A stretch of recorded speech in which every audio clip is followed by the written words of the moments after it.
After more than 25 years in healthcare, Bob Murphy joined Studer Group as an executive coach and international speaker. He has spoken to thousands of healthcare leaders from around the world, from small boardrooms to vast auditoriums. Please welcome Bob Murphy. Thank you. This is a great opportunity because it's sort of a fun way to get across a couple of different messages in a short period of time. We actually took this idea, some of you have seen this around the world, they have those TED conferences where people get 5 or 10 or 15 minutes to get across something that's important or entertaining or inspirational. And we looked at that and said, what a neat way, why don't we try that with our audience? And that's where this came from. So that's what we'll do. The topic that I picked was how to get people to do what you want them to do. Now, it's sort of interesting. If you met my children or watched us interact, you might notice that I'm not the best at this in the world. I'm not the most accomplished at getting people to do what I want them to do. But I have noticed in healthcare that there's a few key things that if we just focus on them. Now, I wanted to have a list of 10. Because, I like lists of 10, because it's just, it connects in my brain that way. And I can make a list and someone could even write them down. But there's not enough time to do 10. And that made this type of a session really hard. Like, what do you teach in 10 minutes that's going to matter to somebody? So let's talk about that.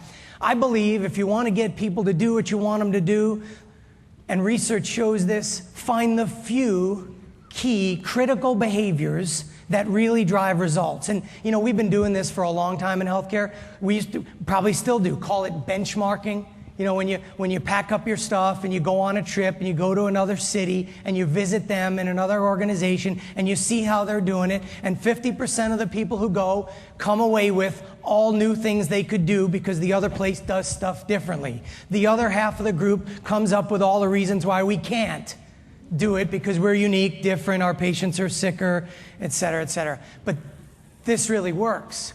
And you know what? You don't even have to travel to other cities or other countries. Sometimes you could find those same results in your own organization.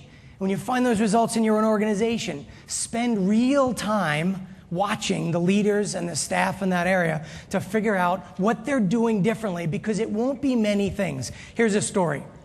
There's a disease called guinea worm disease, and it affects people in Africa. I read this story recently, and it just fascinated me. There's a terrible disease that's waterborne, so people go to the water source, and they get the water, and they drink it, and there's this parasitic worm in there. Sound really good? Yeah. And this worm's job in life is to grow big and burrow its way out of your body. How's that sound? Yeah, and you could imagine it's quite painful. And the only way to relieve the pain and burning as it's erupting out of your body is to get into water. So guess which water they go to? The water that they're drinking. So there's more eggs and then people drink them. But the researchers who went to go sort of make this disease go away figured out that in some villages, there's no disease. They don't have it. So they watched carefully to see what do they do differently. And they only do 2 things differently. It's just like our work with rounding or keywords at key times or hourly rounding. It's usually just 1 or 2 key behaviors that make all the difference. If you want to move your patient's perception of care, get leaders to round on patients every day. Get every patient to get a discharge phone call. If you want to focus on keywords at key times, maybe pick one of the letters and do that really well until people get it. See, in Africa, they found out the 2 things were that this is a picture of it. In one village where they didn't get the disease at all they did differently was filter the water through a shirt or a skirt cloth. And then the second thing they did was if somebody did get the disease, they kept that person away from the water source for 1 year. 2 things, no magic, no medicine, no spraying of the air, just 2 things. Can we find those 1 or 2 things?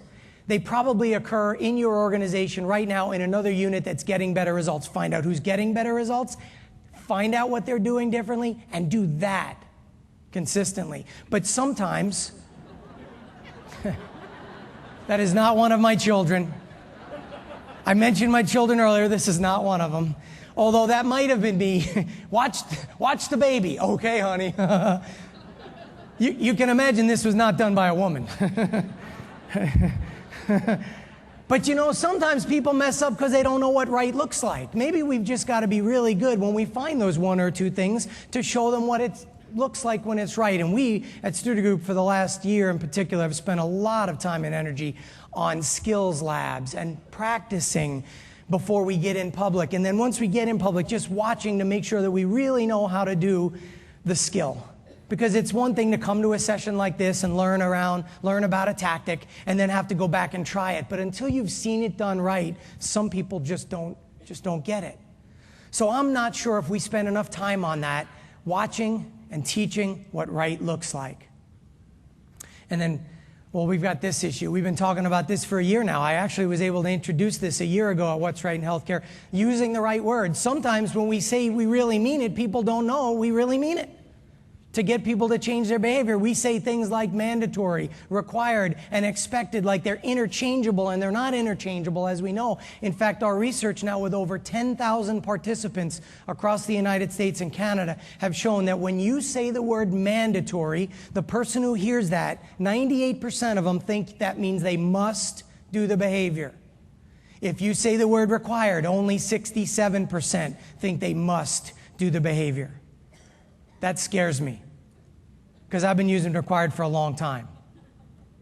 And that just means I'm guaranteed to fail for a large number. And when I say expected, or it's my expectation, only 26% of the people who hear that know that I mean that they must do the behavior. If you walk out of here with one thing in my 10 minutes, we got to use the right words. We got to let people really know, they have to know we really mean it.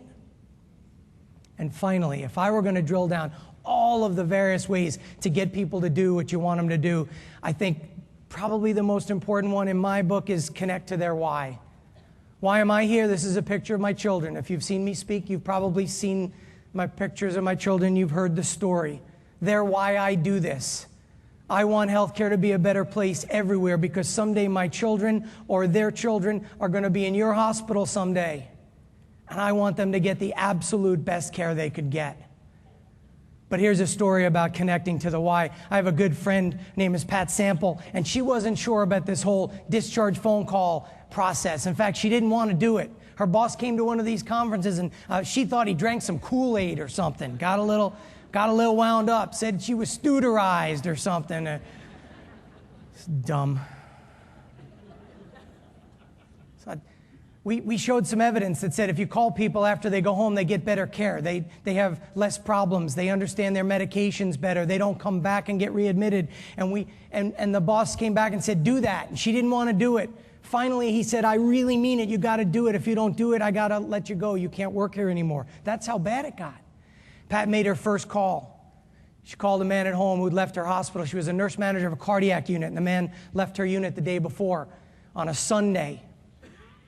And when she got the wife on the phone, she said, I'd like to speak to him. And the wife said, I can't let you. He's still asleep. He hasn't gotten up yet. It was noon. At noon, if you're thinking you call and that man's not up out of bed yet, what are you thinking? He's dead. That's what she said. She said, in fact, nobody told me what to do if he was dead. So she said, wake him up, give him something to eat and drink, and I'm going to call you back in a couple minutes. And the wife, when she called back, was crying. He wasn't dead, but he was unconscious. And Pat called an ambulance and sent them to help. And 3 days later, he was sitting up in bed in Pat's unit again and hugged her and whispered in her ear, thanks for saving my life. Thanks for being there for me. You think Pat's going to have any trouble with discharge phone calls ever again? In fact, she's a chief nursing officer of a hospital right now. Guess how many phone calls they make every day at their hospital? Because it connected to why she became a nurse. So this actually connects all the stories. Make sure the right words were used, and connect to the why, and make sure people know what right looks like. That's why we're here. That's what the purpose of this conference is, to give you those bits and pieces. And we don't have an unlimited time and resources and budget to get everybody to do everything. But if you're going to focus in a few key areas, I hope this was helpful for you today. Thank you for your time.